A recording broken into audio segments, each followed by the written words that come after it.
So after the company finishes the pre-filing, it will then file a formal application at FERC. So it'll gather up this information. Hopefully it will take account of the landowner feedback. Again, sometimes the company does that, sometimes it doesn't.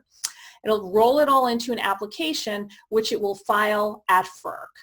And so what does the application look like? Well, essentially you'll have a written portion of it. Again, it's going to depend on the size of the pipeline. For, obviously a 5-mile pipeline is going to be very different from a 500-mile pipeline. There's application for a 500-mile pipeline is going to be much more detailed. And so let's talk about a medium-sized pipeline, say like a 100-mile or 50-mile pipeline.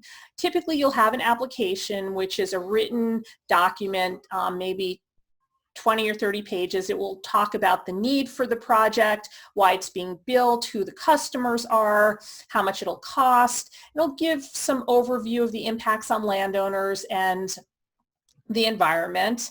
And then there will be a lot of attachments, maybe like 25 or 30 attachments. Some of them, again, depending on the size of the project, can be hundreds of pages. And those attachments will be studies of impacts, there'll be maps, there will be information about safety.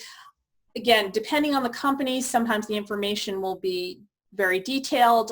More often than not, there are a lot of information gaps that have to be filled throughout the process. So that information will all be filed at FERC. For landowners who are directly impacted by the pipeline, if the pipeline crosses through their property, they will receive a personal letter. It may be delivered by a land agent, it may be sent by certified mail. So there'll be a letter and there'll be like a pamphlet from FERC that's a couple of pages long that sort of gives a very brief overview of the process. I haven't looked at the pamphlet recently. In the past when I've looked at it, some of the information has not been entirely accurate and it's caused a lot of confusion. But that's what a landowner will receive. Also, somebody who is living close to the pipeline may receive that information too.